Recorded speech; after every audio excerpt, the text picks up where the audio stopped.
Why they came east, I don't know. They had spent a year in France for no particular reason, and then drifted here and there unrestfully wherever people played polo or were rich worked together. This was a permanent move, said Daisy over the telephone, but I didn't believe it. I'd no sight into Daisy's heart, but I felt that Tom would drift on, forever seeking, a little wistfully, for the dramatic turbulence of some irrecoverable football game.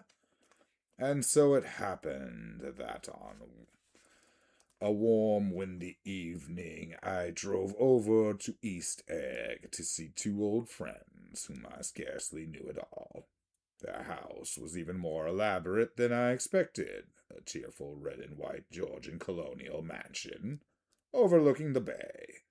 The lawn started at the beach and ran towards the front door for a quarter of a mile, jumping over sundials and brick walls and burning gardens.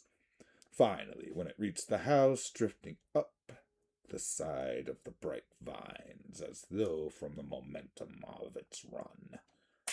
The front was broken by the line of French windows, glowing now with reflected gold and wide open to warm, windy afternoon, and Tom Buchanan, in riding clothes, was standing with his legs apart on the front porch.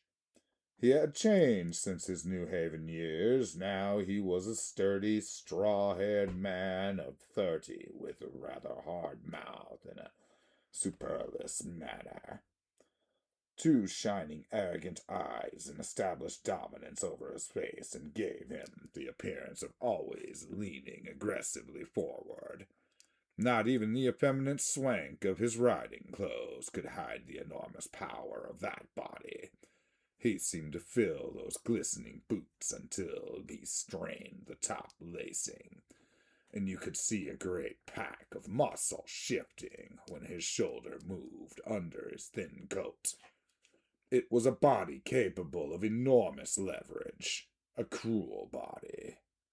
His speaking voice, a gruff, husky tenor, added to the impression of freshness he conveyed.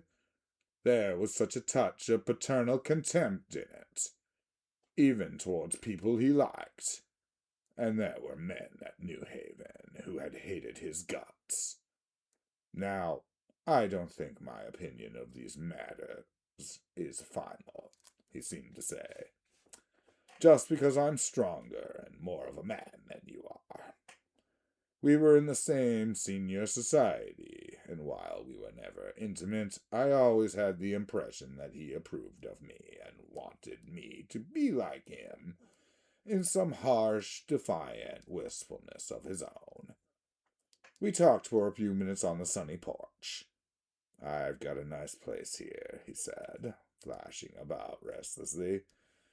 Turning me around by the arm, he moved a broad, flat hand along the front vista, including in its sweep a sunken Italian garden, a half-acre of deep, pungent roses, and a snub-nosed motorboat that bumped the ride offshore. It belonged to Domain, the oil man. He turned me around again, politely and abruptly. We'll go inside. We walked through a high hallway, into a bright, rosy-colored space, fragilely bound into the house by French windows at either end. The windows were ajar and gleaming white against the fresh grass outside that seemed to grow a little into the house. A breeze blew through the room, blew curtains in one end and out the other like pale flags, twisting them upward toward the frosted wedding cake of the ceiling, and then rippled over the wine-colored rug, making the shadow on the wind does on the sea.